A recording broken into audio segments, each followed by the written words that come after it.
Kitab Nabi Amos. Amos adalah seorang peternak domba dan pemungut buah ara hutan yang tinggal dekat perbatasan antara Israel di utara dan Yehuda di selatan. Nah, Israel di utara telah merebut kemerdekaannya sekitar 150 tahun sebelumnya. Ingat satu Raja-Raja 12. Dan pada saat itu dipimpin oleh Yerobeam kedua, seorang pemimpin militer yang sukses. Ia memenangkan banyak pertempuran dan wilayah baru bagi Israel, serta mendapatkan banyak kekayaan, tetapi di mata para nabi, ia seorang raja yang paling buruk yang pernah ada. Kekayaannya membuat dia menjadi masa bodoh, dan ia membiarkan penyembahan berhala kepada dewa-dewa Kanaan, yang kemudian menyebabkan ketidakadilan dan orang-orang miskin diabaikan. Dan ini terus berlangsung sampai Amos tidak tahan lagi. Ia merasa Allah memanggil dia untuk pergi ke utara, ke Betel, sebuah kota penting yang memiliki kuil yang besar. Dan ia mulai memberitakan firman Allah kepada orang-orang.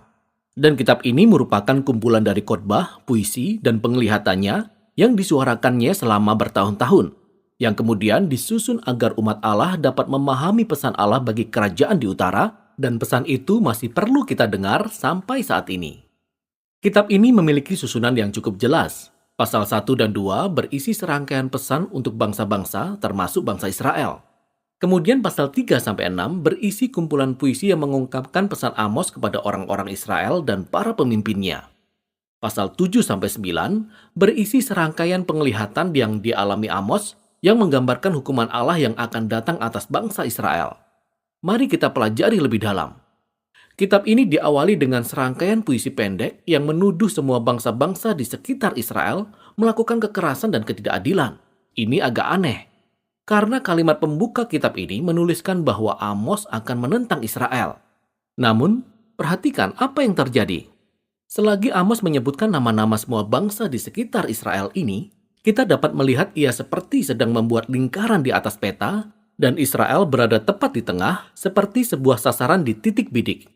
Dan kepada Israel, Amos melontarkan tuduhan dalam bentuk puisi yang 3 kali lebih panjang dan lebih keras daripada puisi lainnya.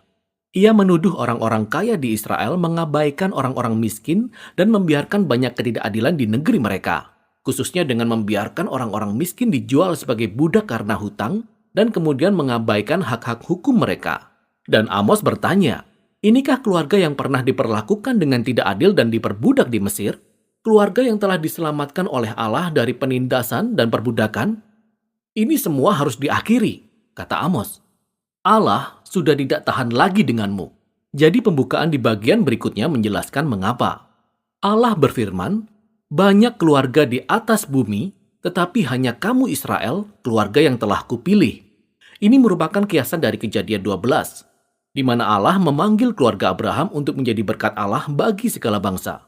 Kemudian Allah berkata, sebab itu aku akan menghukum kamu karena segala kesalahanmu. Israel memiliki panggilan besar yang disertai dengan tanggung jawab yang besar. Sehingga dosa dan pemberontakan mereka membawa dampak yang besar. Nah, bagian ini menyatukan banyak puisi Amos, dan kita akan melihat beberapa tema utama yang diulang-ulang. Pertama-tama, Amos terus-menerus membongkar kemunafikan beragama dari orang-orang kaya Israel dan para pemimpin mereka. Ia menggambarkan bagaimana mereka dengan setia datang ke pertemuan-pertemuan agama, memberikan persembahan dan korban, tetapi tidak memperdulikan orang-orang miskin dan mengabaikan ketidakadilan. Dan Amos berkata, itu semua hanyalah kepura-puraan dan Allah sangat membenci ibadah mereka karena benar-benar terpisah dari cara mereka memperlakukan orang lain. Allah berkata bahwa hubungan yang benar dengan Dia akan membawa perubahan pada hubungan lainnya. Jadi Amos berseru ibadah yang sejati itu adalah membiarkan keadilan bergulung-gulung seperti air dan kebenaran seperti sungai yang selalu mengalir. Nah, ada 2 kata yang sangat penting bagi Amos dan juga semua nabi. Kebenaran, atau dalam bahasa Ibrani, sedekah, mengacu pada hak-hak dasar dan hubungan antar manusia yang adil tanpa memandang perbedaan sosial mereka. Keadilan, atau dalam bahasa Ibrani, mispat, mengacu pada tindakan nyata yang kita lakukan untuk membereskan ketidakadilan dan mewujudkan kebenaran. Jadi kedua-duanya harus masuk ke dalam kehidupan umat perjanjian Allah seperti arus sungai yang deras memenuhi dasar sungai yang kering. Tema berikutnya adalah tuduhan Amos yang berulang-ulang atas penyembahan berhala bangsa Israel. Ingat ketika kerajaan di utara memisahkan diri dari Yehuda di selatan, raja mereka membangun 2 kuil baru untuk menyaingi bait suci Salomo di Yerusalem. Dan ia menempatkan anak lembu emas di masing-masing kuil. Ingat 1 Raja-Raja pasal 12. Sejak saat itu bangsa Israel mengumpulkan lebih banyak berhala. Mereka menyembah dewa seks, dewa cuaca, dan dewa perang. Dan dalam pandangan Amos, penyembahan terhadap dewa-dewa ini selalu berakibat kepada ketidakadilan. Karena dewa-dewa ini tidak menuntut taraf keadilan dan kebenaran yang sama seperti Allah Israel. Apalagi dewa-dewa ini sendiri tidak bermoral. Namun tidak demikian dengan Allah Israel. Ia berbeda. Allah dapat berkata, "Carilah aku maka kamu akan hidup." Tetapi setelah itu, ia juga berkata kepada bangsa Israel, "Carilah yang baik dan jangan yang jahat, supaya kamu hidup." Jadi ibadah yang sejati kepada Sang Pencipta, Allah Israel, itu sama dengan melakukan kebaikan dengan kemurahan hati dan keadilan.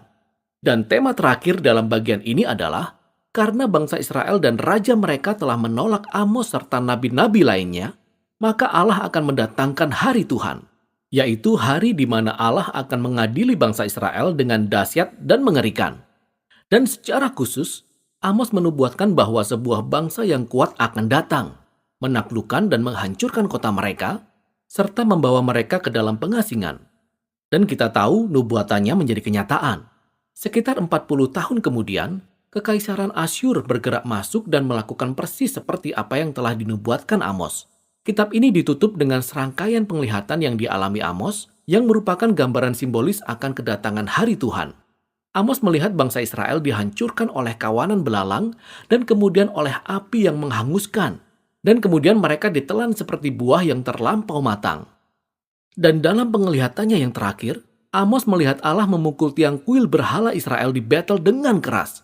Dan seluruh bangunan itu pun runtuh. Inilah gambaran akan keadilan Allah atas para pemimpin dan dewa-dewa bangsa Israel. Kesudahan mereka pun akhirnya tiba.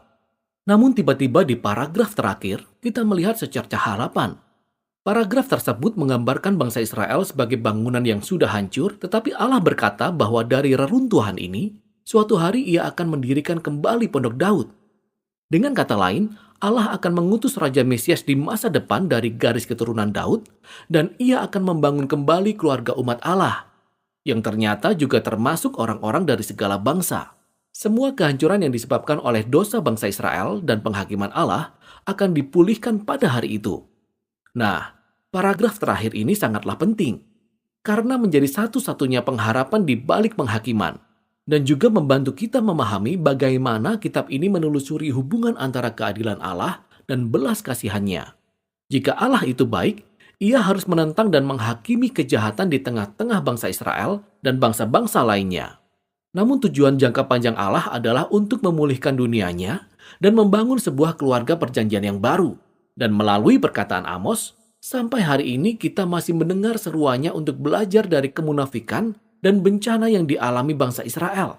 Dan juga untuk melakukan penyembahan yang benar kepada Allah, yang akan selalu mendatangkan keadilan dan kebenaran, serta kasih kepada sesama kita. Dan inilah inti dari kitab Amos.